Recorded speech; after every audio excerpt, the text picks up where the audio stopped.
Ibadah sholat adalah ibadah yang agung. Sholat juga merupakan ibadah yang urgent dan penting untuk senantiasa dijaga. Di sisi lain, banyak pula keutamaan-keutamaan dari ibadah sholat. Maka dengan begitu tingginya kedudukan sholat dalam Islam, meninggalkan ibadah ini pun berat konsekuensinya.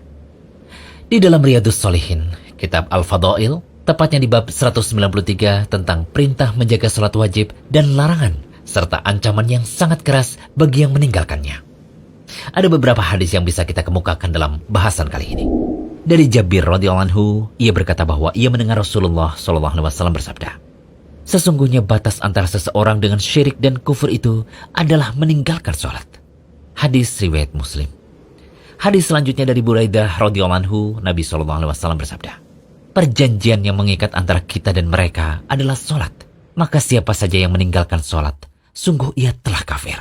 Hadis riwayat Tirmidzi dan Nasa'i.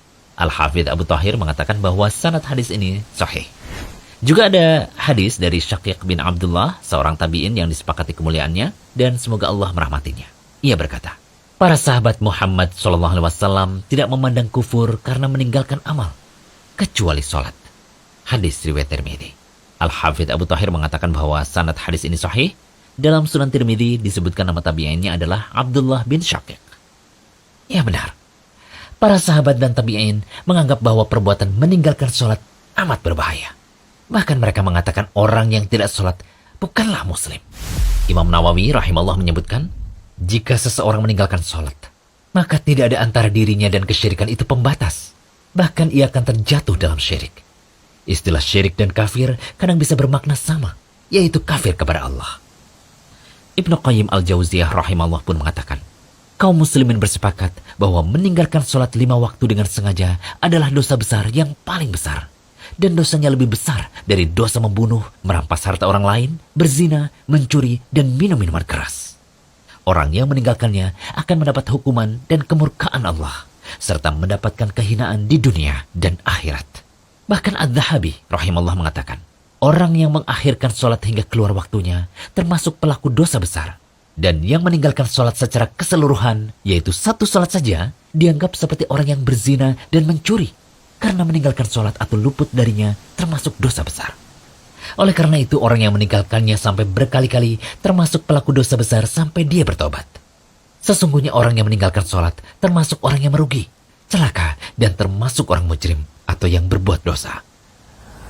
Lalu bagaimana jika orang yang meninggalkan sholat tersebut bukan mengingkari kewajiban sholat, tetapi hanya malas? Apakah juga termasuk kafir? Simak pembahasan berikut dengan seksama. Asy-Syaukani rahimahullah mengatakan bahwa tidak ada beda pendapat di antara kaum muslimin tentang kafirnya orang yang meninggalkan sholat karena mengingkari kewajibannya.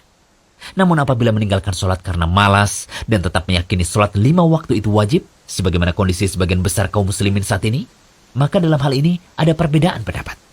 Mengenai meninggalkan sholat karena malas-malasan dan tetap meyakini sholat itu wajib, ada 3 pendapat di antara para ulama mengenai hal ini. Pendapat pertama mengatakan bahwa orang yang meninggalkan sholat harus dibunuh karena dianggap telah murtad atau keluar dari Islam.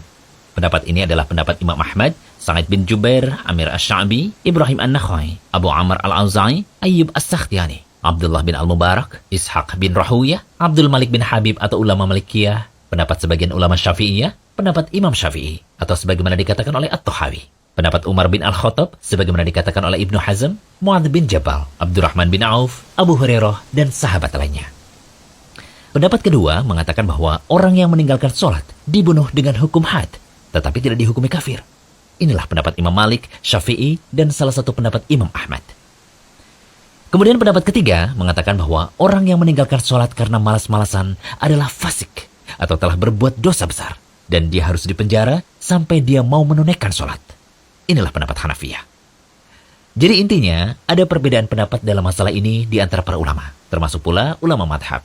Namun terlepas dari perbedaan pendapat tersebut, sepatutnya kita terus menjaga sholat 5 waktu sebagai konsekuensi keimanan kita. Ketahuilah bahwa Amirul Mukminin Umar bin Al-Khattab radhiyallahu anhu mengatakan, sesungguhnya di antara perkara terpenting bagi kalian adalah sholat. Barang siapa menjaga sholat, berarti dia telah menjaga agama.